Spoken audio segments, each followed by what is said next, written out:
शंकरं शंकराचार्यं केशवं बादरायणं सूत्रभाष्यकृतौ वन्दे भगवन्तौ पुनः पुनः। ईश्वरो गुरुरात्मेति मूर्तिभेदविभागिने व्योमवद्व्याप्तदेहाय दक्षिणामूर्तये नमः। मंगलं दिशतु मे विनायको मंगलं दिशतु मे सरस्वती।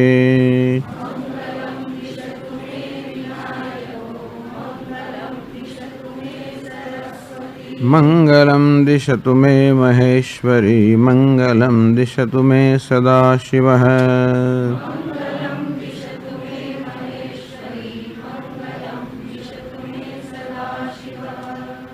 विश्वं दर्पणदृश्यमाननगरी तुल्यन्निजान्तर्गतं पश्यन्नात्मनि मायया बहिर्वोद्भूतं यथा निद्रया।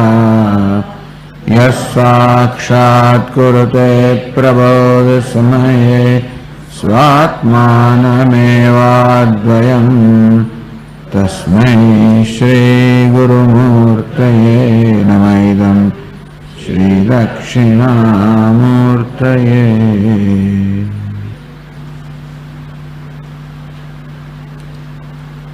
હવે 156 પાના પર થી જે બાણસોલ્લાસ છે એના શ્લોકો આપણે જોઈશું. પહેલા શ્લોકની ટીકામાં કહે છે ઇદાનીમ ઉક્તસ્યૈવ સર્વશાસ્ત્રાર્થસ્ય ઉપસંહારાર્થઃ ઉત્તરશ્લોકઃ. ઉત્તરશ્લોકઃ આજે 8મો શ્લોક છે. ઉક્તસ્યૈવ સર્વશાસ્ત્રાર્થસ્ય ઉપસંહારાર્થમ. આ 7 શ્લોકમાં સર્વશાસ્ત્રનો અર્થ કહેવામાં આવ્યો. ટૂંકમાં વેદાંત શાસ્ત્રમાં જે કહેવાનું છે બધું જ આ 7 શ્લોકોમાં કહેવામાં આવ્યું. તસ્ય અર્થસ્ય ઉપસંહારાર્થ. 7 શ્લોકોમાં જે કહેવામાં આવ્યું એ જ વિષયનો ઉપસંહાર કરવા માટે આ 8મો શ્લોક છે. એટલે કે 8મા શ્લોકમાં કોઈ નવા વિષયની અપેક્ષા ન રાખશો. હવે કહી દીધું આ તો એમને જ તમે કહો છો, બરાબર છે, કારણ કે આ શ્લોક જે છે એ ઉપસંહાર માટે છે. પ્રારંભ કરીએ અને પછી એ વસ્તુને આપણે છેલ્લે એની પૂર્ણાહુતિ કરીએ. તમ ઉત્થાપયતિ એ રીતે ટૂંકમાં વાર્તિકકાર જે છે એ 8મા શ્લોકનું તાત્પર્ય કઈ રીતે સમજાવે છે કે 8મો શ્લોક આ 7 શ્લોકમાં જે ઉપદેશ કરવામાં આવ્યો એના ઉપસંહારના રૂપમાં છે એ રીતે આ 8મા શ્લોકનું ઉત્થાપન કરે છે, એટલે કે એને સમજાવે છે. તો પહેલા શ્લોકમાં કહે છે પ્રકાશ વ્યતિરેકેણ પદાર્થઃ કોપી નાસ્તિ ચેદ પરમાર્થોપદેશાંતઃ વ્યવહારઃ કથમ ભવેદ.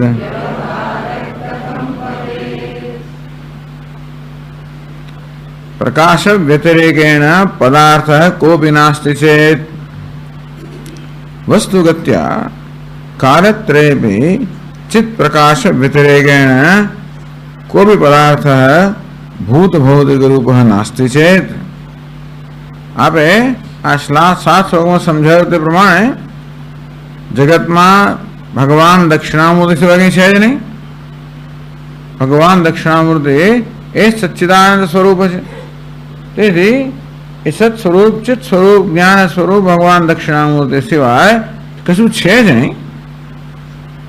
વસ્તુગત્યા વ્યવહારની દ્રષ્ટિએ નહીં, પણ વસ્તુગત્યા અર્થાત વસ્તુનો સ્વભાવ છે એ રીતે જોઈએ તો વ્યવહારમાં ભલે અનેક બધા અલંકારો હોય, નામ જુદા હોય, રૂપ જુદા હોય, ઉપયોગ જુદા હોય, તેથી ભલે વ્યવહારમાં અલંકારના ભિન્ન ભિન્ન નામ રૂપ ઉપયોગ હોય, વસ્તુગત્યા પરંતુ અલંકારોનું જે તત્વ છે એ દ્રષ્ટિએ જોઈએ તો ત્યાં એક જ વસ્તુ છે, અનેક વસ્તુઓ નથી. અંતે રીતે જગતની અંદર પણ અનેક બધા નામ રૂપ છે. આધ્યાત્મિકા, આદિભૌતિકા, આદિદૈવિક, આ પ્રકાર બધા ભેદભાવ. સવારે કહ્યું તેમ જળ ને જળનો ભેદ, જળ ને ચેતનનો ભેદ, ચેતન ને ચેતન, અનેક બધા ભેદભાવ છે વ્યવહારના સ્તરે. વસ્તુગત્યા પરંતુ આ બધા જે જળ અને ચેતન કહેવાય છે એ બધા નામ રૂપનું વસ્તુ શું છે, એ કઈ વસ્તુમાંથી એનું તત્વ શું છે, આ બધા શબ્દ સર્જાયા છે એ જ્યારે જોઈએ તો આપણે જોઈ શકીએ છીએ કે આ બધાનું વસ્તુ અસ્થિ ભાતિ પ્રિયમજન્ય કાંઈ જ નથી. વસ્તુગત્યા તેથી વસ્તુની દ્રષ્ટિએ, તત્વની દ્રષ્ટિએ, પારમાર્થિક દ્રષ્ટિએ કાલત્રય બી એવું નથી કે અત્યારે માત્ર ભૂતકાળમાં એ ઈશ્વર હતો. સદૈવ સૌમ્ય ઇદમગ્રાસીત એકમેવા દ્વિતીયમ. હે સૌમ્ય, આ સમગ્ર નામ રૂપાત્મક જગત એના સર્જન પહેલા એક અદ્વિતીય સત હતું, આસિત.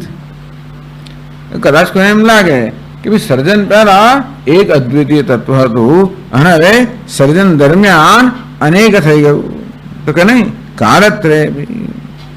ભલે ત્યાં ભૂતકાળનો પ્રયોગ કરવામાં આવ્યો પણ એનો કહેવાનો હેતુ એ નથી કે આ બધા અલંકારો એમની ઉત્પત્તિ પહેલા સુવર્ણ માત્ર હતા, એટલે એમની ઉત્પત્તિ પછી સુવર્ણથી અન્ય કંઈ બની નથી ગયા. અલંકારોનું સર્જન કરવામાં સુવર્ણ સિવાય બીજા કશાનો વધારો થયો નથી. અર્થાત અલંકારો હોય વ્યવહારમાં એમાં અનેકતા છે, વિવિધતા છે, ત્યારે પણ એ સુવર્ણ જ છે. અને બધા અલંકારો વળી પાછા ઓગળી જશે ત્યારે સુવર્ણ જ રહેવાના. કાલત્રય બી. આમ સર્જન, પાલન અને લય, ભૂત, વર્તમાન, ભવિષ્ય, જાગૃત, સ્વપ્ન, સુષુપ્તિ, આ બધી અવસ્થામાં, બધા જ કાળમાં ચિત્ત પ્રકાશ વ્યતિરેકેણ કોઈ પદાર્થ નાસ્તિ. ચિત્ત પ્રકાશ, આ ચૈતન્યના પ્રકાશથી અન્ય જે છે વાસ્તવમાં એ ચૈતન્ય જે છે એ જ આ બધા જ નામ રૂપમાં ભાસી રહ્યું છે. કારણ કે નિયમ એવો છે કે જો બે વસ્તુનો હંમેશા એક સાથે જ ભાન થતું હોય તો બે નહીં, એક જ હોવી જોઈએ. જેવી રીતે આપણે બંગડીનું ભાન થાય ત્યારે જોવું જોઈએ સુવર્ણનું ભાન પણ થાય જ. ક્યારેય પણ સુવર્ણના ભાન વગર બંગડીનું ભાન ન થાય એનો અર્થ એ થયો કે સુવર્ણ અને બંગડી બેની એક જ વસ્તુ હોવી જોઈએ. અંતે એ રીતે કોઈ પણ અનુભવ આપણને થાય, જગતના કોઈ પદાર્થનું ભાન થાય ત્યારે ચૈતન્યના ભાન થયા સિવાય ભાન થઈ ના શકે. એવું ના બની શકે કે કોઈ પદાર્થ ચૈતન્ય જ્ઞાન રૂપી પ્રકાશથી અન્ય હોઈ શકે, જ્ઞાન જ ન થાય. આપણને કોઈ વસ્તુ છે એવું આપણે ક્યારે કહી શકીએ? એની જ્યારે સભાનતા હોય ત્યારે, અર્થાત જ્ઞાન હોય ત્યારે. અને તેથી આ ગુલાબનું પુષ્પ જ્ઞાનથી વ્યતિરિક્ત અલગ નથી, નહીંતર એ પોતાનું અસ્તિત્વ જ જાહેર ના કરી શકે. ના રીતે કોઈ પણ અનુભવને, સર્વ અનુભવને પ્રકાશિત કરનાર આ ચૈતન્ય રૂપી જ્ઞાન તો છે. અંતેથી એ ચૈતન્ય પ્રકાશથી અલગ કશી વસ્તુનું ભાન ના થાય, કશી વસ્તુ હોય જ ના શકે. એટલે કે દરેક અનુભવમાં આ ચૈતન્ય રૂપી પ્રકાશ તો સંકળાયેલો જ હોય છે. કશી વસ્તુનો અનુભવ આ પ્રકાશથી અલગ થતો નથી. એનો અર્થ એ થયો કે આ ચૈતન્ય પ્રકાશ જ છે, બીજું કશું જ નથી. એ જ બીજું જેમ કે સોનું જે છે એ સોનું અલંકાર રૂપમાં તેવી રીતે આ પ્રકાશ વાસ્તવમાં સર્વ જગતના રૂપમાં છે. કોઈ બી પદાર્થ ભૂત ભૌતિક રૂપ, કોઈ પદાર્થ ગણો, પંચમા ભૂત ગણો કે પછી પંચમા ભૂતના સંયોગમાંથી સર્જાયેલા આ ભૌતિક પદાર્થો ગણો, જે કોઈ પદાર્થ નાશ થઈ છે. એવું આપણે આ શ્લોકમાં સમજાયું કે આ રીતે પરમાત્માથી અન્ય કશું જ નથી. જો એમ હોય તો પરમાર્થોપદેશાંતો વ્યવહાર કથમ ભવેદ તથા પરમાર્થ ઉપદેશાંતો ગુરો તત્વજ્ઞાન ગ્રહણોપદેશાત પરાક્તન. આ સમજાયું. પરમાર્થોપદેશાંત, પરમાર્થ તત્વનો ઉપદેશ થાય ત્યાં સુધીનો, તો તે પહેલાનો. ગુરુ એટલે ગુરુ સકાશાત, ગુરુ સકાશાત તત્વજ્ઞાન ગ્રહણોપદેશાત પ્રાક્તનો વ્યવહાર. ચાલો ભાઈ, ગુરુ પાસેથી ઉપદેશ દ્વારા જ્ઞાન પ્રાપ્ત થયા પછી તમે એમ કહો કે ભાઈ જ્ઞાની પુરુષ માટે કોઈ પ્રકારનો દ્વૈત નથી, અને તેથી ત્યારે દ્વૈત વ્યવહાર ન થતો હોય. પરંતુ જ્યાં સુધી જ્ઞાન ન થયો ત્યાં સુધી તો આ દ્વૈત વ્યવહાર થાય છે. તદ વિજ્ઞાનાર્થમ ગુરુમેવા વિગચ્છે, એ જ્ઞાન પ્રાપ્ત કરવા માટે એનું ગુરુ પાસે જવું જ જોઈએ. આમ ગુરુ શિષ્યનો વ્યવહાર થયો. પરમાર્થ ઉપદેશાન ગુરુ તત્વજ્ઞાન ગ્રહણ ઉપદેશાત, ગુરુજી તત્વજ્ઞાન ઉપદેશ કરે, શિષ્ય એ ગ્રહણ કરે. પ્રાપ્તનો વ્યવહાર ત્યાં સુધીનો જે વ્યવહાર છે એ બધો વ્યવહાર દ્વૈત ને અંતર્ગત છે. પછી તમે કદાચ કહો કે ભાઈ જ્ઞાની પુરુષ માટે કશું દ્વૈત નથી, પણ ત્યાં સુધી બધો વ્યવહાર દ્વૈત અંતર્ગત જ છે. કથમ હવે વ્યવહાર સંસાર રૂપ, જેને સંસાર કહેવામાં આવે છે. તો આ બધો જે કંઈ વ્યવહાર, જે કંઈ અનુભવ, જે કંઈ આપલે થાય છે, આ બધું જ દ્વૈતના ક્ષેત્રમાં જે છે. તો એક અદ્વિતીય પરમાત્મા જો હોય, એથી અન્ય કંઈ ના હોય, તો પછી આ દ્વૈત વ્યવહાર કેવી રીતે સમજાવી શકાય? કિમ આલંબન સ્યાદ, એનો અર્થ એ થયો કે પરમાત્મા આલંબન વ્યવહાર ના હોવો જોઈએ. પરમાત્મા એક અદ્વિતીય છે, અને તેથી એકમાં વ્યવહાર કોની સાથે કરે? એક પોતા સાથે વ્યવહાર તો કરી જ ના શકે ને. વ્યવહાર કરવા માટે અન્ય તો જોઈએ જ, અને તેથી આ પરમાત્મા અન્ય તો કાંઈ છે નહીં. એટલે પરમાત્મા તો આ દ્વૈત વ્યવહારનું આલંબન ના બની શકે. એટલે કે પરમાત્મા પર આશ્રિત ના હોય વ્યવહાર, એ તો વ્યવહાર ના કરે, કે એની સાથે વ્યવહાર થાય નહીં. તો કિમ આલંબન સ્યાત, આપ જ કહો. તો પછી પરમાત્મા સિવાય બીજું કોઈ આલંબન છે તો કંઈ છે નહીં. એટલે આ પૂર્વ પક્ષી પકડે છે આપણને. કિમ આલંબન સ્યાત, આ વ્યવહારનું આલંબન શું છે ભાઈ? આ બધો જે દ્વૈત વ્યવહાર થાય છે એનો આશ્રય કયો, એનું આલંબન કયું? કોના પર આધારિત થઈને, કોના પર આશ્રિત થઈને, કોને આશ્રય રાખીને, કોને વિષય કરીને આ વ્યવહાર થયો છે? વ્યવહારનો આશ્રય એક હોય અને વિષય જુદો હોય, નામ જ વ્યવહાર. અત્યારે હું આ બોલી રહ્યો છું, તમે સાંભળી રહ્યા છો, એ વ્યવહાર છે. એ બોલવાની ક્રિયાનો આશ્રય હું છું અને વિષય તમે છો. આશ્રય અને વિષય જુદા હોય, પણ આપ તો કહો છો કે એક જ છે. તો ભાઈ સમજાવો કે આ દ્વૈત વ્યવહાર કોને આલંબન કરીને રહેલો છે? એટલે તમે ઉત્તર નથી. એટલે ટૂંકમાં તમે જે કહો છો કે તત્વ એક અદ્વિતીય છે, એ બધું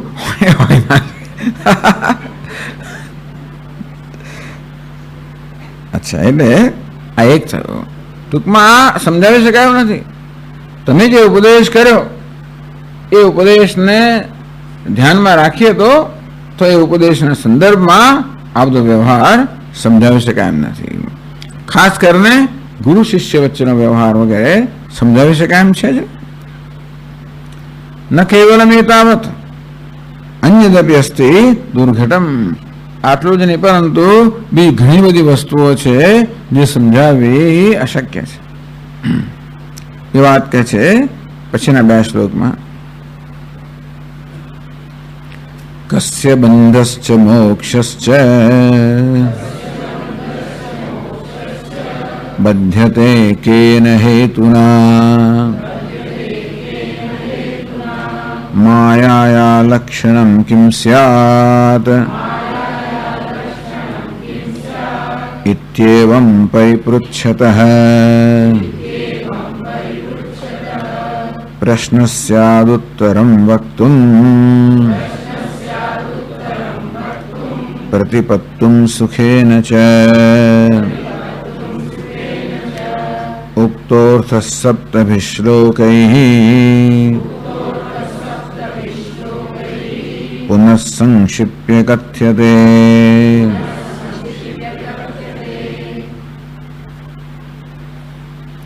कस्य बंधस्य? एक अद्वितीय परमात्मा थो तो પછી બંધન કોનું ભાઈ? કશ્ય બંધ એટલે આ બંધ કોણ હશે? કોણ બંધનનો અનુભવ કરે છે? મોક્ષસ્ય કસ્ય મોક્ષસ્ય અને મુક્ત કોણ થાય છે? કોઈ બદ્ધ હોય તો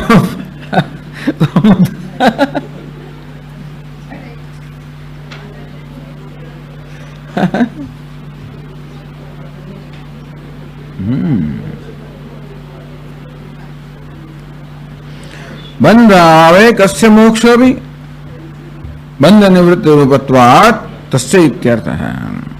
તમે કોઈ બંધ કોનો છે જ નહીં। પ્રશ્ન પૂછ્યો કસ્ય બંધસ્ય, તો આપને આપના કહેવા પ્રમાણે એક પરમાત્મા સિવાય કશું હોય ને નિત્ય મુક્ત છે।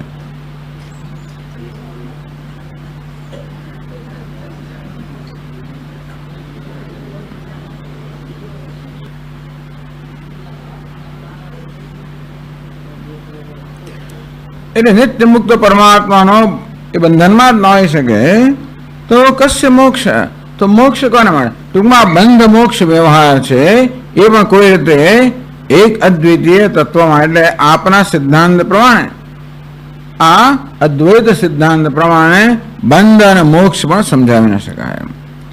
અદ્વૈત સિદ્ધાંત પ્રમાણે આ દ્વૈત મૂલક વ્યવહારના સમજાવી શકાય, તદુપરાંત વ્યવહાર કદાચ સમજાવો, બંધન ક્યાં પ્રશ્ન આવ્યો?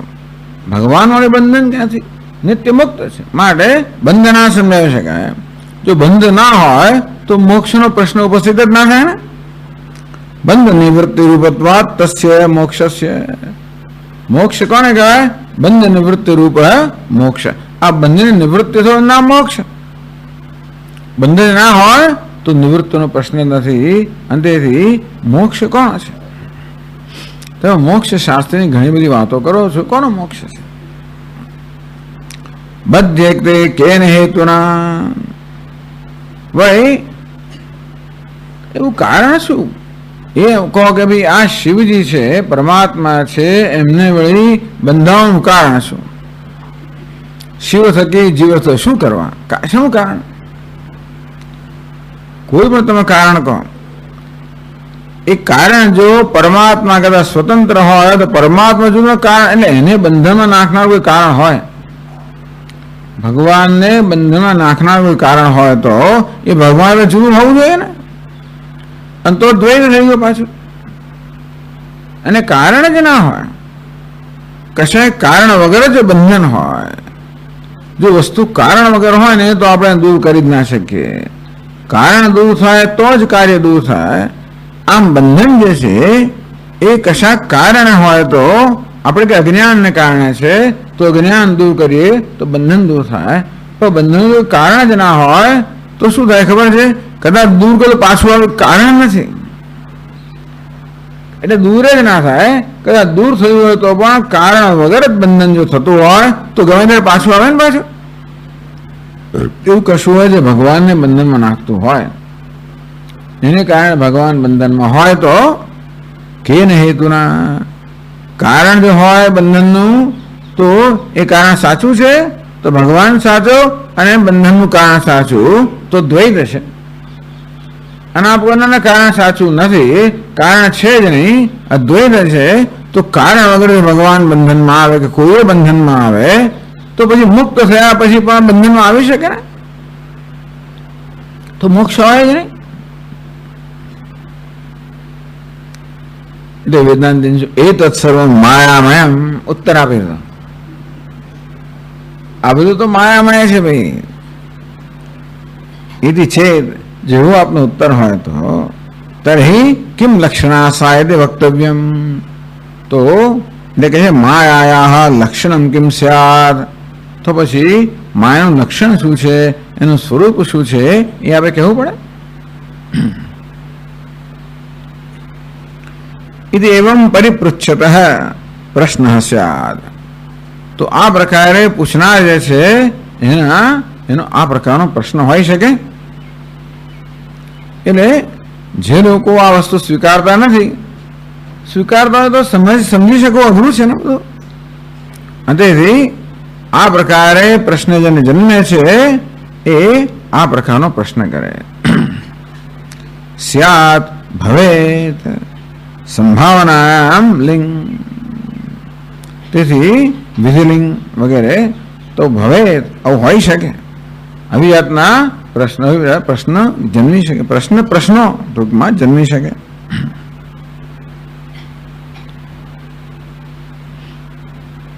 પ્રશ્ન સ્યાત આવું થાય એટલે કહેવાય નહીં. અહીંયા વાર્તાકાર કહે છે કે 7 શ્લોકોમાં વેદાંતનો સિદ્ધાંત બરોબર સમજાવ્યા પછી પણ આ પ્રકારના પ્રશ્નો સંભવી શકે.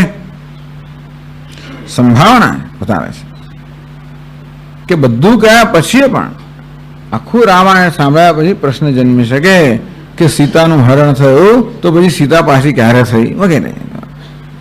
તેવી રીતે આ બધા આ 7 શ્લોકનું શ્રવણ કર્યા પછી આ પ્રકારના પ્રશ્ન સંભવિત છે. ભવેત સંભાવના બતાવે છે, કોઈ વિધિ નથી બતાવતા કે પરંતુ સંભાવના બતાવે. નહીં તો ભવેત થવા જોઈએ, થવા જેવું નહીં, થવાની સંભાવના છે.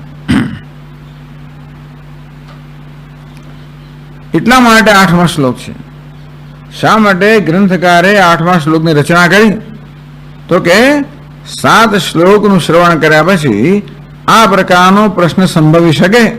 એટલા માટે પ્રશ્નસ્ય ઉત્તરમ વક્તુમ પ્રતિપત્તુમ સુખેન છે. એ પ્રશ્નનો ઉત્તર આપવો જોઈએ. કઈ રીતે ઉત્તર આપવો જોઈએ? જેથી એનો ઉત્તર સરળતાથી સમજાય એ જ આપવો જોઈએ. પ્રશ્ન એ તસ્ય પ્રશ્નસ્ય ઉત્તરમ વક્તુમ ગુરુણા. તો કોઈ વાદી આ પ્રશ્ન કરે તો ગુરુ અથવા શિષ્ય પ્રશ્ન કરે તો ગુરુ આ પ્રશ્ન ઉત્તર આપે અને સુખેન પ્રતિપત્તુમ છે, શિષ્યેન જ સુખેન પ્રતિપત્તુમ. તો ઉત્તર આપનાર ગુરુજી હોય અને શિષ્ય એ પ્રશ્નનો સરળતાથી ઉત્તર પ્રાપ્ત કરી શકે. એટલે ઉત્તર ગુરુજી આપે અને શિષ્ય એ ઉત્તરને સરળતાથી સમજી શકે. એટલા માટે ઉક્ત અર્થ સપ્તમી શ્લોકૈ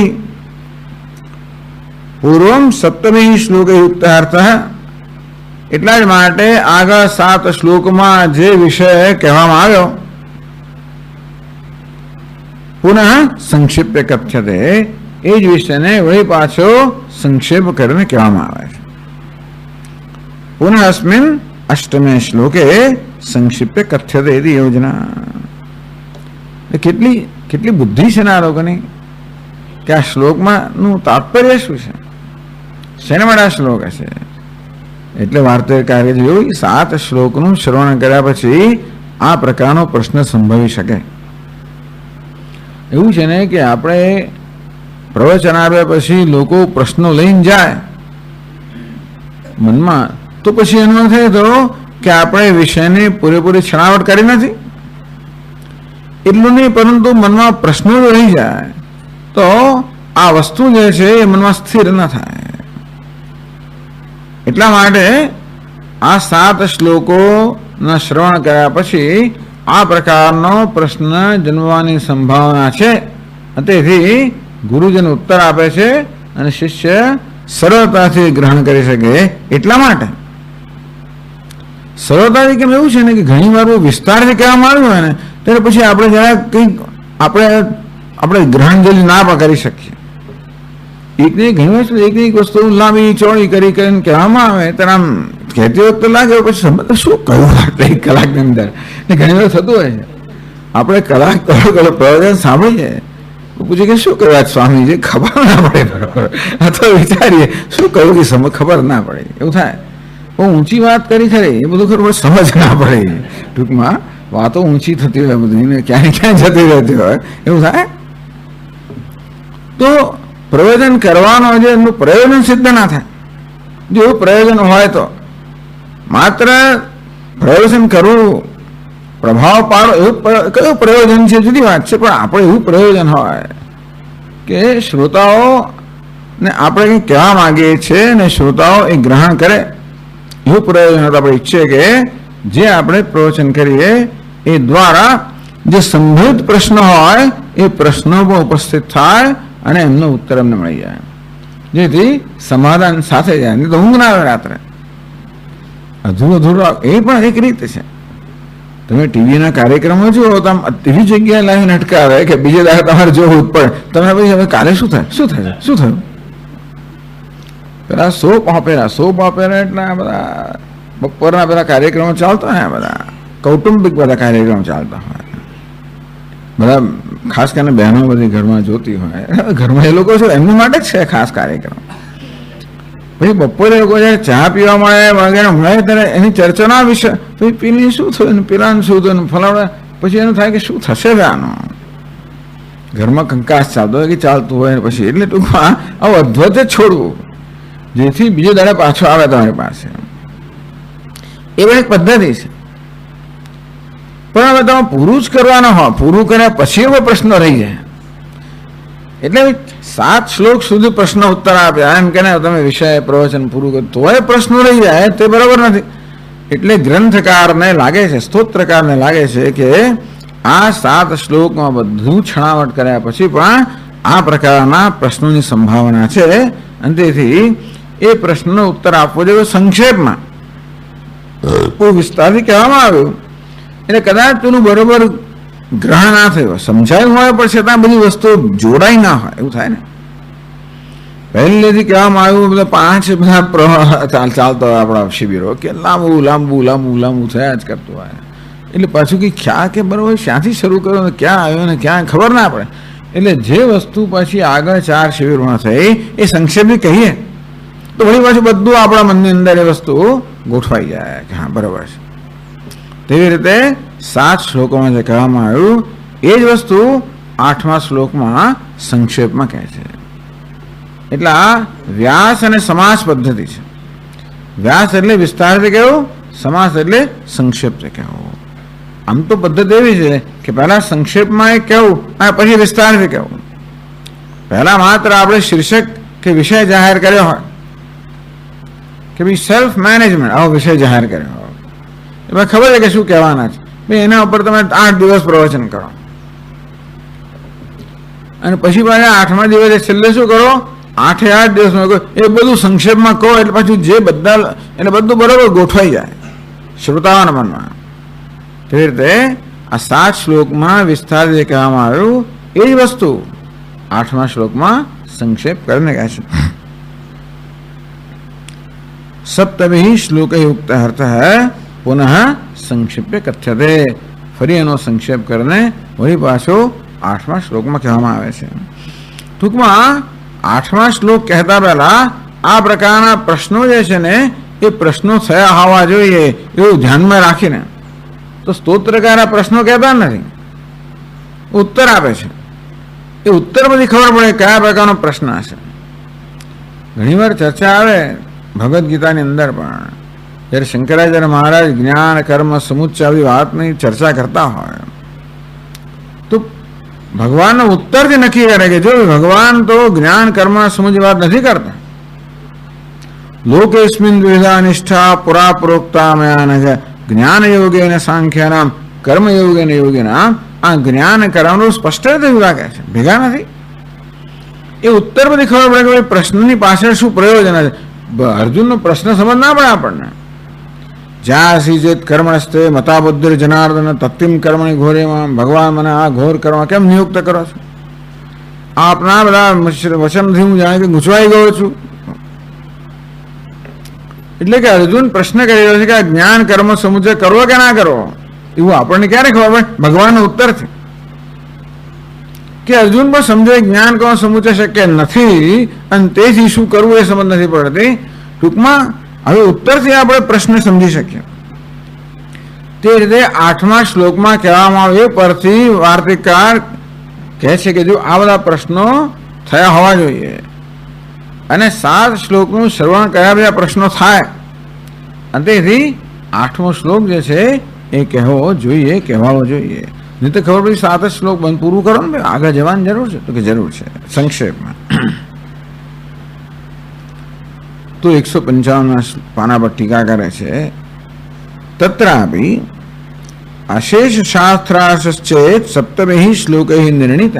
ચાલો એમાં પણ અશેષ શાસ્ત્રાર્થ, સમગ્ર શાસ્ત્રમાં જે કહેવામાં આવ્યું છે, ટૂંકમાં બધા ઉપનિષદમાં, પ્રસ્થાનત્રયમાં, ઉપનિષદોમાં, ભગવદ્ ગીતામાં, બ્રહ્મસૂત્રમાં અને બધા ગ્રંથોમાં જે કહેવામાં આવ્યું છે, એમાં કશું બાકી રાખ્યા વગર બધી જ વસ્તુઓ સમગ્ર અશેષ શાસ્ત્રાર્થ, સમગ્ર શાસ્ત્રમાં જે કહેવામાં આવ્યું છે એ અર્થ અર્થાત તાત્પર્ય સપ્તમી શ્લોક નિર્ણિત.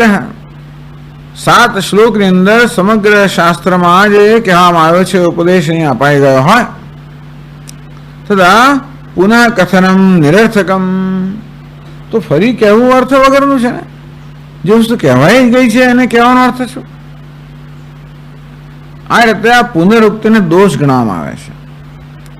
પુનરુક્તિ એકને એક જ વસ્તુ ફરી કહેવી એને પુનરુક્તિ કહેવાય.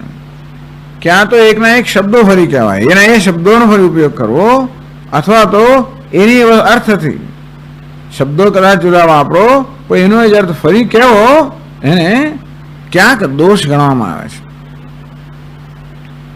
તો તમારો આ દોષ થવાનો કે નહીં, એ પ્રકારની આશંકા કરીને, આશંક્ય આહ, એ પ્રકારની શંકા કરીને એનો ઉત્તર કહે છે પૌનરુક્ત્યમ.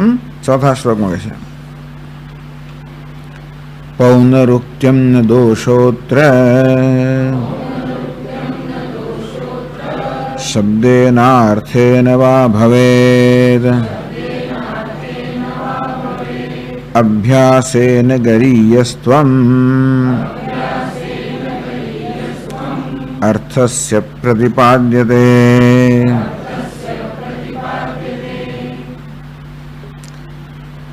પૌનરુક્ત્યમ ન દોષ અત્ર અત્ર અસ્મિન શાસ્ત્રે પૌનરુક્ત્યમ ન દોષ. આ શાસ્ત્રમાં, વેદાંત શાસ્ત્રમાં ભાઈ પુનરુક્તિનો દોષ નથી ગણતા. ભલે તમે સાહિત્યમાં બીજી ગણતા, ભલે ગણતા હોય, બીજી જગ્યાએ પુનરુક્તિનો દોષ ગણવામાં આવે છે, ભલે ને, પણ તમારા નિયમો અહીંયા લાગુ ના પાડશો. એવું છે ને. પાછું અમે તો આમ કરીએ, તમે કેમ ને? તમે જે કરતો હોય ખરા, અમારી કરવાની આ રીત છે. તે રીતે ભલે બીજી બધી જગ્યાએ પુનરુક્તિને દોષ ગણવામાં આવતો હોય, પરંતુ અહીં વેદાંત શાસ્ત્રમાં પુનરુક્તિને દોષ ગણવામાં આવતો નથી. કેમથી ગણવામાં આવતો? એટલે અત્ર શબ્દેન અર્થેન વા ભવેદ. શબ્દેન પુનરુક્તિ એટલે એકનો એક શબ્દ આપણે વાપરીએ એમ કરીને એકની વસ્તુ ફરી કહીએ. અર્થે અથવા તો શબ્દ ભલે બીજા વાપરીએ પરંતુ એકનો એક અર્થ કહીએ તો પણ એને પુનરુક્તિ કહેવાય. તો કે અમે ક્યાં એની વસ્તુ કહી છે, પણ અર્થ તો એનો જ કહો ને. કોઈ આપણે કહીએ કે 8મા શ્લોકમાં ક્યાં એનો એ શબ્દ ક્યાં વાપરે છે, પણ અર્થ તો કરો ને. તેથી પુનરુક્તિ કહેવાય છે. શબ્દેન અર્થેન વા પૌનરુક્ત્યમ અત્ર દોષ ન ભવેદ. અમારા વેદાંત શાસ્ત્રમાં આ પુનરુક્તિને અમે દોષ નથી માનતા. કેમ નથી માનતા? પ્રતિપાદ્ય વસ્તુન અતિ સૂક્ષ્મત્વેન. તમારું સાહિત્યની વાત જુદી છે, તો અહીંયાનું વર્ણન કરવું, પેલું વર્ણન કરવું, ફલાણામાં તો એટલે એમાં સમજવું કે અઘરું નથી ને. જ્યાં સમજવું અઘરું ના હોય ત્યાં એકને એક વસ્તુ કહેવાની જરૂર નથી. સમજ્યા ભાઈ? આગળ વધો ભાઈ, આગળ વધો. એટલે ટૂંકમાં બીજા બધા શાસ્ત્રોમાં શું છે કે વર્ણન હંમેશા જગતનું હોય, વસ્તુઓનું હોય, દૃશ્યનું હોય, અથવા જે પ્રત્યક્ષ અનુમાન વગેરે પ્રમાણો વિષય એનું વર્ણન હોય, અને ગ્રહણ કરવું અઘરું નથી આવતું. આ શાસ્ત્ર કેવું છે? પ્રત્યક્ષથી માયને એકેય પ્રમાણનો વિષય નથી. આ જે પરમાત્મા છે એકેય પ્રમાણનો વિષય નથી, શબ્દથી પર છે. અર્થાત કોઈ પણ શબ્દનો અર્થ નથી, અને છતાં શબ્દ દ્વારા પ્રતિપાદન કરવાનું છે. આ પ્રકારનું અમારે ત્યાં આવું છે. અમે જે તત્વનું પ્રતિપાદન કરીએ છીએ એ કોઈ શબ્દની મર્યાદાની બહાર છે. ન તત્ર ચક્ષુર ગચ્છતિ, ન વાગ ગચ્છતિ, ન મન.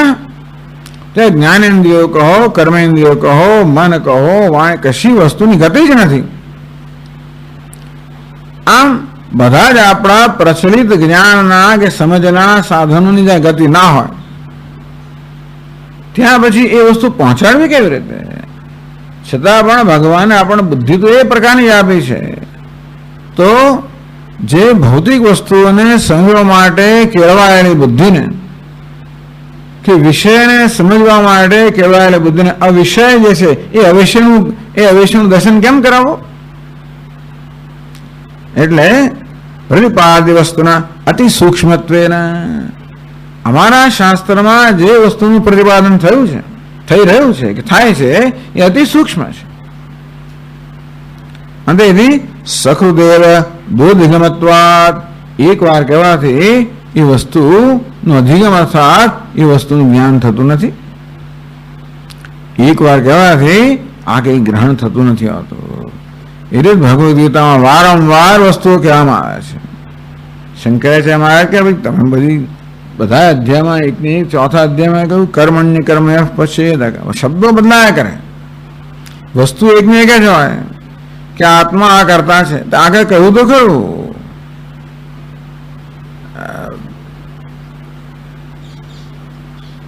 આગળ બીજા અધ્યાયમાં એકથી વધારે વાર કહેવામાં આવે ખરેખર તો વેદા વિનાશનમ નિત્યમ યેન મજમવ્યમ કથમ સપુરુષ પાર્થ કમ ઘાયતે હંત કહી તો દીધું. યેનમ વેત્ય હંતારમ યસ્યેનમ મન્યતે હતમ ઉભો તો ન વિજાનત નાયમ હંતિ ન હન્યતે ન જાયતે મૃતે વા કદાચિત કહ્યું. એની વસ્તુ ફરી કહો છો મહારાજ બીજા શબ્દોમાં કઈ કર્મણ્ય અકર્મય પશ્ચેત અકર્મ જ કર્મય. ત્યારે શંકરાચાર્ય મહારાજ ત્યાં કે ભાઈ વસ્તુ કહી છે અત્યંત સૂક્ષ્મ હોવાના કારણે શિષ્ય એને જલ્દી ગ્રહણ કરી શકતો નથી. અને તેથી વહી પાછો ઉથલાવીને જુદી દ્રષ્ટિથી એનો એક પ્રશ્ન કર્યા કરે છે. એટલા જ માટે એની જ વસ્તુને વારંવાર સમજાવવાની જરૂર પડે છે. એટલા માટે પુનરુક્તિ દોષ નથી, એ દૂષણ નથી, ભૂષણ છે. ઉપક્રમો સંહારો અભ્યાસ અપૂર્વતા અને અભ્યાસ કહેવાય. તેથી એ દૂષણ નથી, ભૂષણ છે. સકૃદેવ દુર્ધિગમત્વાદ ઇત્યર્થ. પણ ધારો કે કોઈ બુદ્ધિશાળી વિદ્યાર્થી એવાને સમજી ગયો તો એટલે એક પાદનદમાં કહે છે અધિગમે બી સ્થૂળ નિખનન ન્યાયન ધૂળીકરણીયત્વાચ્ચ ઇતિ ભાવ્યમ. કદાચ એવો કોઈ સૂક્ષ્મ બુદ્ધિવાળો હોય જે એકવાર ઉપદેશ કરવાના કારણે કદાચ સમજી પણ જાય તોય પણ એ સમજને દ્રઢ કરવાની જરૂર નથી. પાછી સ્થૂળ નિખનન ન્યાયના જેમ થાંભલો પૃથ્વીમાં આપણે રોપીએ તો પછી ઉપરથી આમ ઠોકીએ બસ હલાવે પાછો, પછી ઠોકો પછી હલાવે પછી ઠોકો, એમ કરતા કરતા ક્યાં સુધી એને તમે અંદર નાખો જ્યાં સુધી હાલે નહીં ત્યાં સુધી. નહીં તો પડી જાય, જરાક પવન પડી જાય મંડપ.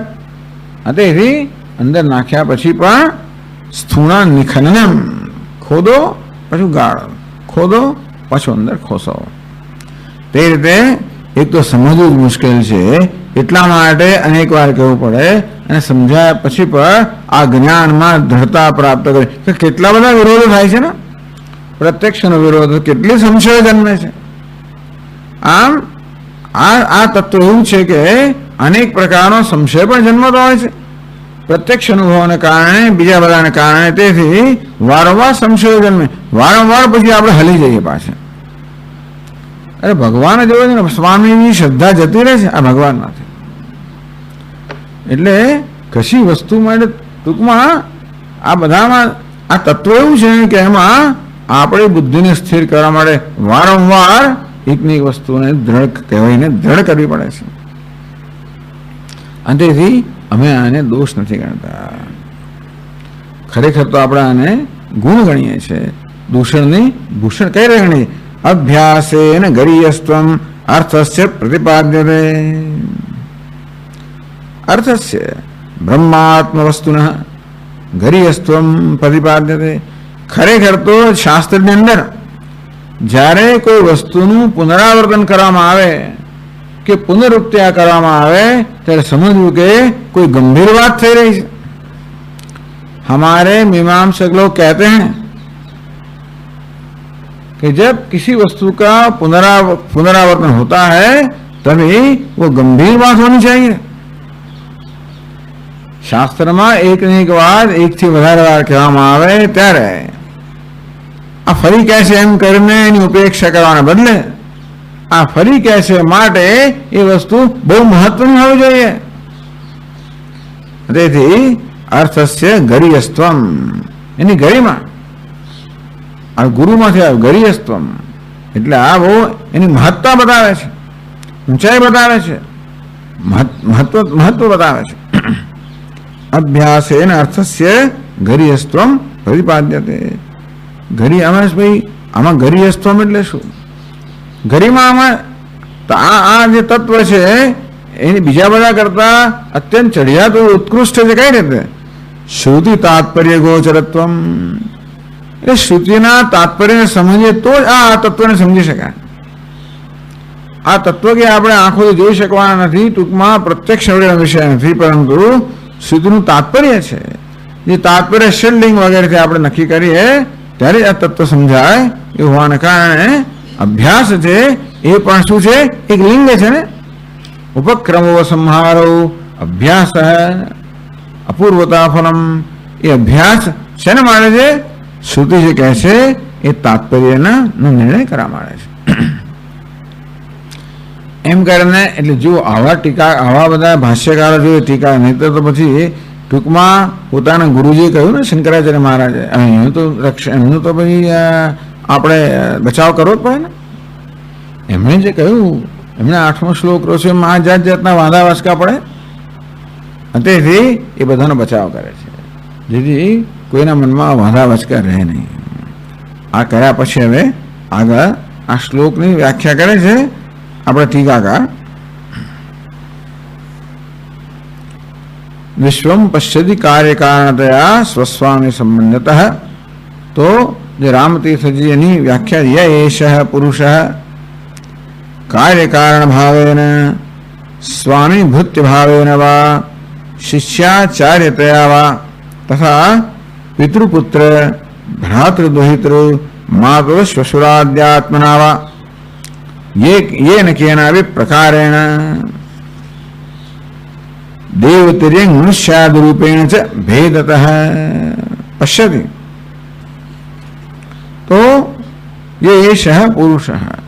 આ ટીકાકાર બહુ સંક્ષેપમાં કહી દે છે, કારણ કે વાર્તિકકાર અને વિસ્તારિત સમજાવવાના છે એટલા માટે પછી ટીકાકાર બધું લાંબુ નથી કરતા. તો પછી બહુ, કારણ કે એ જ ટીકા વાર્તિક સમજાવવાના છે ને, એટલા માટે ટીકાકાર સંક્ષેપમાં સમજાવી દે છે.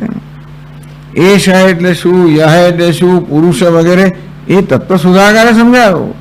કહે એટલે ઉપનિષદ પ્રસિદ્ધ પુરુષ પૂર્ણ એશ સર્વ પ્રત્યક્ષ ગોચર કે અપરોક્ષ ગોચર જીવ. આ પુરુષ અર્થાત આ જીવાત્મા જગતને કેમ જોવે છે? કાર્ય કારણ ભાવેને, કાર્યને કારણ રૂપે.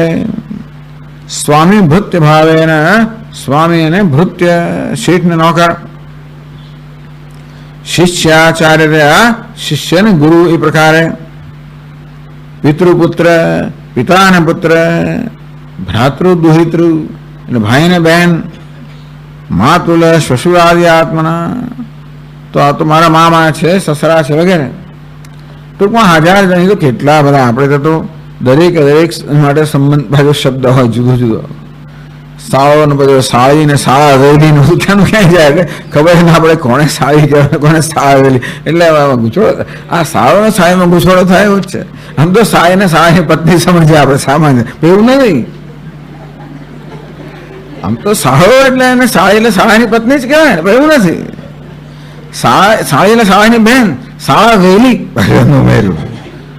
એટલે આવી રીતે આ પછી પેલા દિયર ને દેરાણી ને જેઠ ને જેઠાણી ને ફલાણા ને ઢીકણા ને બધું બહુ કેટલા બધા સંબંધો. આ રીતે આવા બધા અનેક રીતે આ બધા આવા ભેદભાવથી જુએ છે. એને કેના પ્રકાર ટૂંકમાં આ ને આવા અનેક પ્રકારો છે બધા. જે રીતે ટૂંકમાં આપણો બધો વ્યવહાર હંમેશા કશા ને કયા સંબંધ પર જ રચાયેલો હોય છે. દરેક વ્યવહારમાં કશો ને કશો સંબંધ હોય છે. ટૂંકમાં આપણી બુદ્ધિ કોઈ પણ વ્યવહાર કરતા પહેલા સંબંધ સ્થાપિત કરે મનમાં, પછી વ્યવહાર કરે. બુદ્ધિ પહેલા નક્કી કરે પિતા, પછી આગળ ચાલે પુત્ર, કશુંક નક્કી પહેલા એક છાપ લગાવી દે. હું અને જે વ્યવહાર થવાનો છે એ બંને વચ્ચે પહેલા એક સંબંધની છાપ વ્યવહાર કરવો કેવી રીતે? ટેલિફોનમાં જવાબ કેમ આપવો? કોણ બોલો છો? હિન્દુસ્તાન તમે કોણ છો?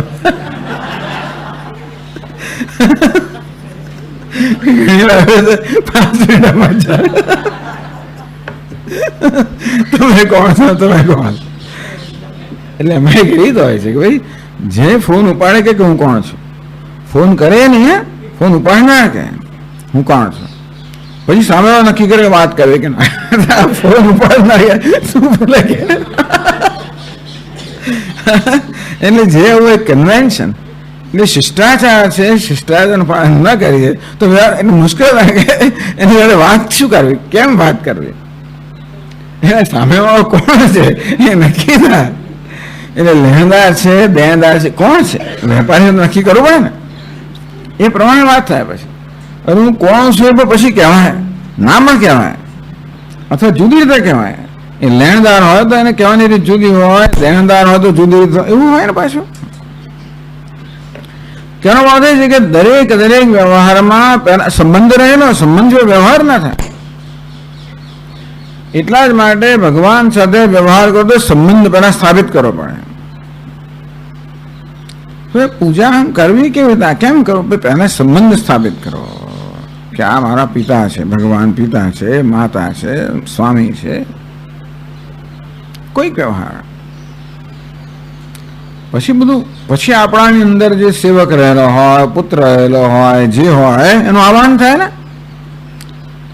ભક્તનું આહવાન ક્યારે થાય? સંબંધ જ્યારે પેલા સ્થાપિત થાય ત્યારે જ આપણામાં એ વ્યક્તિનું આહવાન થાય. એમ તો ના થાય ને. ગાઓ એટલે પેલું સ્ટાર્ટિંગ ટ્રબલ, સ્ટાર્ટિંગ ટ્રબલ એટલે શું? પેલું આહવાન થતું નથી, ખૂચડું ગાડી કે ચાલે ને. તેવી રીતે આપણે કશું કરતા પહેલા આમ ઘણું કરવું પડે. આમ ગાવાનું હોય ત્યારે પછી ઘણા લોકોને 5-5, 7-7 મિનિટ બહુ થતી હોય છે. એટલે કારણ કે અંદર નીકળે નહીં, નીકળવું જોઈએ. તે રીતે વ્યવહારમાં પણ કોણ વ્યવહાર કરનાર? કારણ કે આપણામાં કોઈક, આપણા પિતા, પુત્ર, માતા, પુત્રી, જે આપણામાં આ બધા ઘણા રહેલા છે ને, એમાં એકને આપણે આહવાન કરવું પડે. એ ક્યારે થાય? કોની સાથે વ્યવહાર કરીએ છીએ એ પછી નક્કી થાય. એટલે સંબંધ અને સંબંધ આવે એટલે બે જ હોય. સંબંધ ષષ્ઠી. આ ષષ્ઠી ક્યારે હોય? સંબંધ બે જણ વચ્ચે હોય ત્યારે. વ્યવહાર માત્ર દ્વૈતની અપેક્ષા રાખે જ છે. અને તેથી એટલે કયું આ બધું એ ને કે એના આવી પ્રકાર, આ ને તો બીજો. ન્યુઝીલેન્ડમાં બીજું થતું હોય. ટૂંકમાં આપણે ત્યાં આ પ્રકારનો વ્યવહાર છે. ખબર છે કોઈ આદિવાસી લોકોની કઈ જુદી હોય, પણ ગમે તે વ્યવહાર ગમે તે માણસ કરે છે, આ અથવા આવવાનો કોઈક સંબંધ હોવાનો કે બીજો કોઈક સંબંધ હોવાનો ખરો. સંબંધ વગર કે દ્વૈત વગર વ્યવહાર ના થાય. એટલે એ કે આવી પ્રકાર કહી દીધું કે આટલા દ્રષ્ટાંત આપ્યા છે. પેલું કે આ સિવાયનું પેલું હોય તો શું કરવાનું? એટલે કે એ તમે ધારો કે બીજો કોઈ બીજા પ્રકારના વ્યવહાર તમે કલ્પના કરો તો એ પણ આનો સમાવેશ કરી લેવાનો. એ કે આવી પ્રકાર દેવતી મનુષ્ય રૂપેણ છે. વ્યવહાર પછી થાય દેવતા વ્યવહાર કરે, મનુષ્ય વ્યવહાર કરે, પશુઓ વ્યવહાર કરે. જે રૂપે વ્યવહાર થતો હોય, જે પ્રકારનો વ્યવહાર થતો હોય, જે રૂપે વ્યવહાર થતો હોય, મનુષ્યનો વ્યવહાર થાય અને પિતા પુત્ર રૂપે એ પ્રકારે વ્યવહાર થાય. જે હોય તે ભેદતઃ આ પ્રકારના વ્યવહાર કરનારમાં અને વ્યવહારના પ્રકારમાં અનેક ભેદ છે. ભેદવત્તયા પશ્યતિ. ટૂંકમાં આ જીવાત્મા જે છે હંમેશા એનું જે દર્શન છે એને કે અંગ્રેજીમાં કે પરસેપ્શન, દ્રષ્ટિ, અને દ્રષ્ટિ હંમેશા ભેદભાવ વાળી જ હોય છે. એ જ જુએ છે. આ જોવાનું આંખો છે ને, આ જોવાનું બુદ્ધિથી છે. પરસેપ્શન શબ્દનો અર્થ આપણી જ્ઞાનેન્દ્રિયોથી પણ થાય અને બુદ્ધિથી પણ થાય. એવી રીતે દ્રષ્ટિ શબ્દનો અર્થ થાય ચક્ષુની અર્થ બુદ્ધિની દ્રષ્ટિ. આ દ્રષ્ટિ જુએ છે એટલે શું? આંખોથી જુએ છે અને બુદ્ધિથી જુએ છે. આ જોવાનું કે માતા અને પિતા ને બધું ક્યાં? એ તો બુદ્ધિમાં રહેલું છે ને. આંખો તો વ્યક્તિ દેખાય છે આપણને, બુદ્ધિમાં પછી આ માતા છે, પિતા છે, સ્વામી છે વગેરે આ પ્રકારની દ્રષ્ટિએ બુદ્ધિમાં છે. ટૂંકમાં બુદ્ધિનો સ્વભાવ જ છે કે પહેલા ભેદભાવ ઉત્પન્ન કરે, સંબંધ સ્થાપિત કરે, પછી વ્યવહાર કરે. અને વ્યવહાર કરે કે ના કરે પણ બુદ્ધિમાં ભેદ તો છે જ.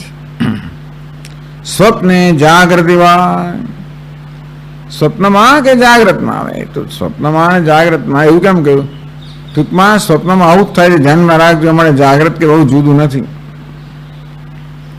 જાગ્રતમાં જ માત્ર આ પ્રકારનો વ્યવહાર થતો હોત અને સ્વપ્નમાં ન થતો હોત તો વાત જુદી હતી, તો કદાચ કંઈ બીજું કારણ હોત. પણ એવું નથી.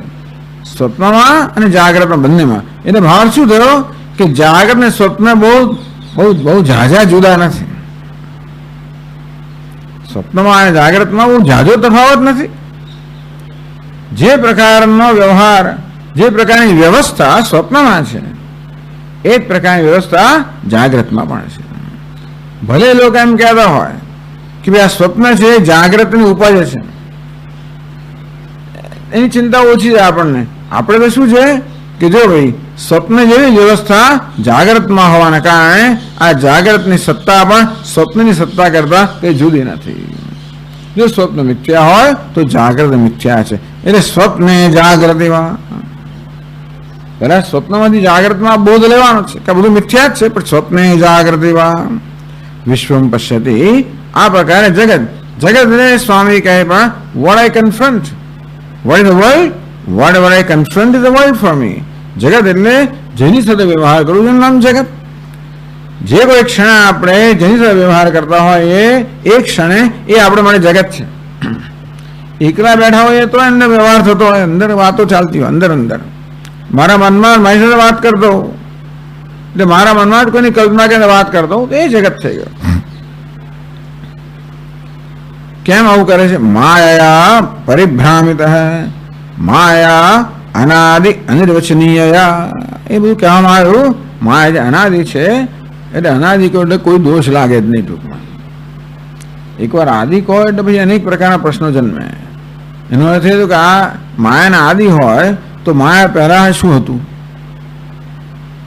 અને કશી વસ્તુની શરૂઆત થાય એટલે પૂછે પણ થયું કેમ? ત્યારે શરૂઆત જ નથી એટલે પ્રશ્ન રહેતો નથી.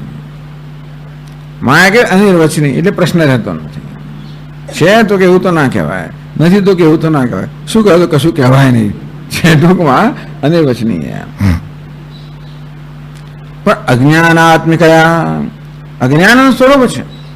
આ માયાનું સ્વરૂપ કેવું છે? અજ્ઞાનાત્મક, અજ્ઞાન સ્વરૂપ જેનું સ્વરૂપ છે એવી માયા. ટૂંકમાં ભલે અનાદિ રહી, ભલે અનિર્વચનીય, પરંતુ વસ્તુના સ્વરૂપને ઢાંકવું એટલે કયું? પરિભ્રામિત, મોહિત, આચ્છાદ્ય, વિક્ષિપ્ત. બંને વસ્તુ આવે. આવરણ અને વિક્ષેપ. આ માયા પહેલા વાસ્તવિક સ્વરૂપને આચ્છાદિત કરી નાખે, ઢાંકી દે, વિક્ષિપ્ય, અને ત્યાં જે નથી એ વસ્તુ ઉત્પન્ન કરે. એટલે આ માયાના જે બંને અંશ છે એની વાત અહીંયા કહેવામાં આવ્યા. એટલે આવું માયા કરે છે. માયા પહેલા વસ્તુના વાસ્તવિક સ્વરૂપને ઢાંકી દે, અને એટલું જ નહીં પરંતુ ત્યાં તદ્દન વિપરીત વસ્તુ જે છે એ વિપરીત વસ્તુની પ્રતીતિ ઉત્પન્ન કરે. આમ આવરણ વિક્ષેપ. પરિભ્રામિત મોહિત, મોહિત એટલે શું? આચ્છાદ્ય વિક્ષિપ્ત. મોહ ક્યારે જન્મે? વસ્તુના સ્વરૂપનું અજ્ઞાન હોય અને ત્યાં અધ્યારોપ હોય, કલ્પના હોય, એનું નામ મોહ. મોહ એટલે ભ્રમ. એ ભ્રમ અજ્ઞાન સંકળાયેલું જ છે. અજ્ઞાન વગર ભ્રમ જન્મી ના શકે. આ રજ્જુ સર્પના ભ્રમમાં રજ્જુનું અજ્ઞાન હોય તો સર્પનો ભ્રમ થાય. અર્થ આવરણ વિક્ષેપ. ટૂંકમાં આ બધો વ્યવહાર ન પરમાર્થતઃ એટલે કહ્યું કે ભાઈ માયા પરિભ્રામિત. આ જીવાત્મા કે પરમાત્મા માયાને કારણે જે ઘણી રીતે ભ્રમિત થયેલો છે, તો કે આ બધો સંબંધ છે કે આ ભેદભાવ પારમાર્થિક નથી, વાસ્તવિક નથી. તસ્મૈ પ્રત્યેક રૂપાય તત્વજ્ઞાન નિવૃત્ત માયા વિભ્રમાય શ્રી ગુરુમૂર્તયે ઉક્તાર્થમ. તસ્મૈ શ્રી ગુરુમૂર્તે નમઃ ઇદમ શ્રી દક્ષિણામૂર્તે. તસ્મૈ તે એટલે કોણ? પ્રત્યેક રૂપાય, જે વાસ્તવમાં મારું પોતાનું સ્વરૂપ છે. અને બીજી મહત્વની વસ્તુ કઈ છે? તત્વજ્ઞાન નિવૃત્ત માયા વિભ્રમાય. તત્વજ્ઞાનથી જે માયાથી જન્મેલો ભ્રમ, જે તત્વજ્ઞાન નિવૃત્ત થવા યોગ્ય છે, એનું નામ જ અજ્ઞાન. વેદાંત લોકો અજ્ઞાન એટલે શું? જ્ઞાનથી જેની નિવૃત્તિ થાય નામ અજ્ઞાન, એવી વ્યાખ્યા કરે. જ્ઞાનનો અભાવ એટલે જ્ઞાન એવું કશું જ નહીં, પણ જ્ઞાનથી નિવૃત્તિ થાય એનું અજ્ઞાન. એટલે જ્ઞાન કોને કહેવાય? અજ્ઞાન વિરોધી. ક્યારે અજ્ઞાનને જ્ઞાન વિરોધી કહેવાય, પણ એવું નથી. પણ જ્ઞાન વિરોધી છતાં એવું કહેવું પડે પછી. પણ જ્ઞાન કોને કહેવાય? અજ્ઞાન વિરોધ. પ્રકાશ કોને કહેવાય? જે અંધકારનો વિરોધી છે. અંધકાર કોને કહેવાય? પ્રકાશથી જેનો નાશ થાય નામ અંધકાર, એવી વ્યાખ્યા કરે. એવી રીતે જ્ઞાનથી નિવૃત્તિ થાય એનું નામ જ્ઞાન. એટલા જ મને કહ્યું માયા કેવી છે? અજ્ઞાનાત્મિકા. માયાનું સ્વરૂપ અજ્ઞાન છે, કારણ કે આ માયાથી જન્મેલો બધો ભ્રમ માયા સહિત જ્ઞાનથી નિવૃત્ત થવા યોગ્ય છે. એટલે કે આજે ભગવાન દક્ષિણામૂર્તિ માયાથી અનેક રીતે ભ્રમિત થવા હોવાને કારણે જ્યાં પ્રકારનો ભેદભાવપૂર્વકનો વ્યવહાર કરે છે, એમ કરીને સંસારમાં ભ્રમણ કરે છે. મૃત્યોસ્સુ મૃત્યુમ ગચ્છતિ યહ નાનેવ પશ્યતિ. જ્યાં એક અદ્વિતીય તત્વમાં નાના અર્થાત અનેકતાને દર્શન, અનેકતા જુએ છે કે અનેકતાને સત્યતા આપે છે, એ એક મૃત્યુમાંથી બીજા મૃત્યુમાં એક જણ બીજા જણમાં ભ્રમણ કરે જ છે. અવિદ્યાયામ અંતરે વર્તમાનાઃ વયમ ધીરાઃ પંડિતમ મન્યમાનાઃ દંદ્રમ્યમાણા પર્યંતિ મૂઢાઃ અંધેનૈવ નિયમાનાય સાંદ. દંદ્રમ્યમાણા પર્યંતિ મૂઢા એટલે આજુબાજુ ભ્રમણ થાય જ છે. ટૂંકમાં જ્યાં સુધી આ દ્વૈત દર્શન છે, વ્યવહાર મહત્વનો નથી, દર્શન મહત્વનું છે. પશ્યતિ, વ્યવહાર તમે જે કરો ખરા, પણ વ્યવહારની પાછળ દ્રષ્ટિ કઈ છે મહત્વનું છે. એટલે કહ્યું ભાઈ ભેદતઃ પશ્યતિ, અહીં દ્રષ્ટિમાં ભેદભાવ છે. એટલે એના વ્યવહાર પછી જણાય તો આવે છે કે આ ભેદભાવ છે અંદર એની દ્રષ્ટિમાં. પણ કદાચ શક્ય છે કે કોઈ આ પ્રકારનો વ્યવહાર કરે પણ છતાં એની ભેદ દ્રષ્ટિ ન હોય, એ બની શકે. ટૂંકમાં એટલા માટે જ્ઞાની પુરુષો પણ આ પ્રકારનો વ્યવહાર કરે પણ ભેદ દ્રષ્ટિ નથી. ત્યારે શું છે? એ તો માત્ર ચેષ્ટા જ કરી રહ્યા છે. તસ્ય કર્તારમિમામ વિદ્ય કર્તારમ અવ્યયમ. બધું સર્જન કરું છું તારી દ્રષ્ટિએ, મારી દ્રષ્ટિએ કશું નથી કરતા. એટલે માત્ર વ્યવહાર છે એટલા માટે દ્વૈતની સિદ્ધિ થતી નથી, પણ દ્વૈત દ્રષ્ટિ છે. પણ એ દ્રષ્ટિ કેવી છે? અજ્ઞાનમાંથી જન્મેલી છે. એટલે માનું સ્વરૂપ કેવું છે? અજ્ઞાન સ્વરૂપ છે. એટલે કે જ્ઞાનથી નિવૃત્ત થવા યોગ્ય છે. એટલે આ દક્ષિણામૂર્તિ ભગવાન જે અત્યારે અજ્ઞાનાત્મિકા માયાથી અનેક રીતે ભ્રમિત થઈને આ પ્રકારનો વ્યવહાર કરી રહ્યા છે. કોઈક દિવસ જ્યારે યોગ્ય સમય આવશે ત્યારે જરૂર જ્ઞાનથી અજ્ઞાન દૂર થશે અને ત્યારે પોતાના વાસ્તવિક સ્વરૂપને પ્રાપ્ત થશે, વાસ્તવિક સ્વરૂપ પ્રતિષ્ઠિત થશે. એવા દક્ષિણામૂર્તિને નમસ્કાર. આ રીતે ટીકાકારે આ શ્લોક સમજાવ્યો. હવે આપણે માનસ ઉલ્લાસ આગળ જઈશું આવતીકાલે. ઓમ પૂર્ણમદ પૂર્ણમિદમ પૂર્ણાત પૂર્ણમુદચ્યતે માદાય પૂર્ણમેવાવશિષ્યતે. ઓમ શાંતિ શાંતિ શાંતિ. શંકરં શંકરાચાર્યં કેશવં બાદરાયણં સૂત્રભાષ્યકૃતૌ વંદે ભગવन्तौ પુનઃ પુનઃ. ઈશ્વરો ગુરુરાત્મેતિ મૂર્તિભેદવિભાગિને વ્યોમવદ્વ્યાપ્તદેહાય દક્ષિણામૂર્તયે નમઃ. ઓમ શાંતિ શાંતિ શાંતિ. હરિ ઓમ. શ્રી ગુરુભ્યો નમઃ. હરિ ઓમ.